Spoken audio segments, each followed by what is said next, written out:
I got most of the wall framing in, and today was about the first day that it hasn't been, 105 degrees. And so I was hoping to get some work done today, but it looks like there's a pretty good storm here brewing. And so I might just head on inside and call it a day. There's flash flood warnings, but I'm not too concerned about that. My house is built up onto, a lot of gravel, so that's not a big issue. The next step here is there's going to be a bulkhead that stretches across the back to make this into a little garage area. And the reason why I want to do that is I'm probably going to have tools and, some expensive items and a generator and whatnot.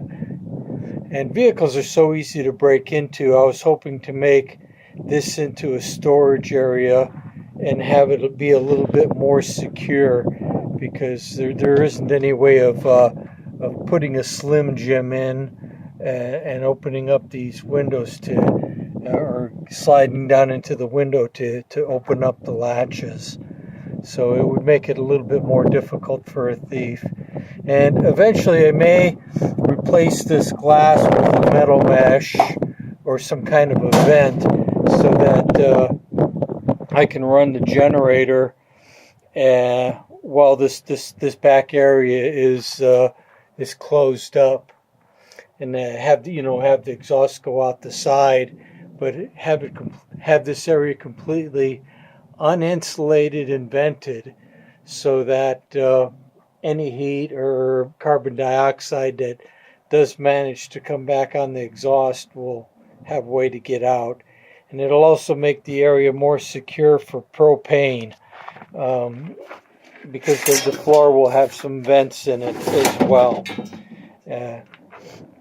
So the next step here, what I'm doing here is I cut this part of the bulkhead to the basic size, roughed it in, and now what I'll do is I'll use a hot melt glue gun to glue strips of cardboard or whatever to completely get in here to match the contours of the vehicle.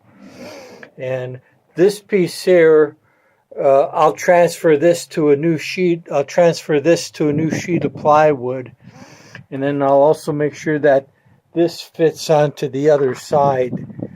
And then I can cut this sheet, the bulkhead, in a single sheet, and it'll go 4 feet high. So that's about up to the top of these this frame, and then there'll be a filler piece to go in across the top.